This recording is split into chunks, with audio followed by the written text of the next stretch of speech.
এক বাবা মা তাদের তিনটা ছেলে, কয়টা ছেলে? মনোযোগ দিয়ে শুনেন।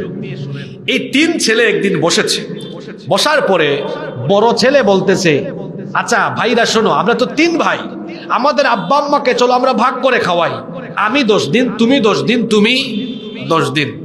2 নম্বর ছেলে আপত্তি তুললো, বললো ভাই 10 দিন 10 দিন 10 দিন ভাগ না করে চলো আমরা মাস করে ভাগ করি, 1 মাস 1 মাস 1 মাস।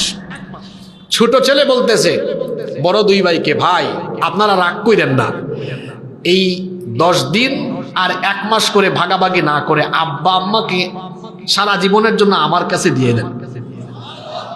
বড় 2 ভাই তো খুব খুশি, ভালোই তো হইছে, তাইলে মা বাবাকে খাওয়ানো লাগবে না, দেখাশোনা করা লাগবে না, চিকিৎসা করানো লাগবে না, তাহলে তো আমাদের খরচ বাঁচলো, টাকা বাঁচলো। এই 3 জনের কাহিনী শুনছে আরেকজন, শুনে বলতেছে ছোট ছেলেকে, তুমি তো 1 নাম্বার ব্যাককল। বলতেছে আমাকে ব্যাককল বলেছেন কেন? কই তোমার 2 ভাইকে দায়িত্ব না দিয়ে সব দায়িত্ব মা বাবার তুমি নিলে, এখন তো তোমার পয়সা খরচ বেশি হবে, তোমার সংসারে টাকা বেশি ব্যয় হবে, তোমার লস হইল না?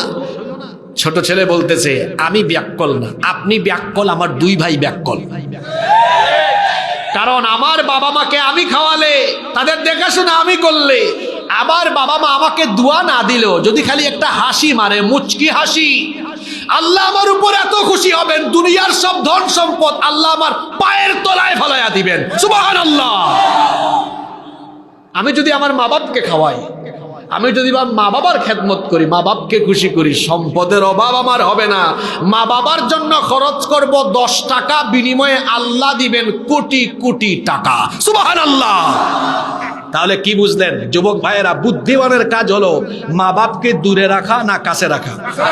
জোরে বলেন, দূরে রাখা না কাছে রাখা?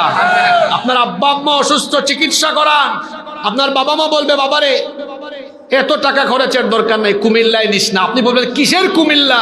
আপনাকে ঢাকা নিয়ে যাব, শরীরে যতক্ষণ রক্ত থাকবে ততক্ষণ আমি আপনাকে কষ্ট করে চিকিৎসা করাবো। আল্লাহু আকবার। পৃথিবীর সবচেয়ে দামি নেয়ামত মা বাবা। পৃথিবীর সবচেয়ে দামি নেয়ামত কি? মা বাবা। এই মা বাবাকে কেউ যদি আঘাত করে, কষ্ট দেয়, দুঃখ দেয়, তার তো পরকালে তার জন্য জাহান্নাম, নিশ্চিত জাহান্নাম। কিন্তু এই শাস্তি দুনিয়ায় পাবে।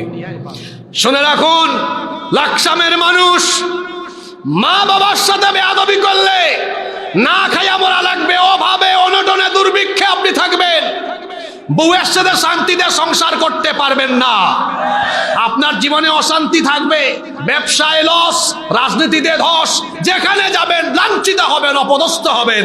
মা বাপকে খুশি করবেন, সারা জীবন আল্লাহ আপনাকে সুখী শান্তিতে রেখে দিবেন। সুবহানাল্লাহ। তাহলে বলেন 2 নাম্বার যে পাপ, যেটার শাস্তি দুনিয়া থেকে দেওয়া শুরু হয়, সেটা হলো কাদের সাথে বেয়াদবি করা?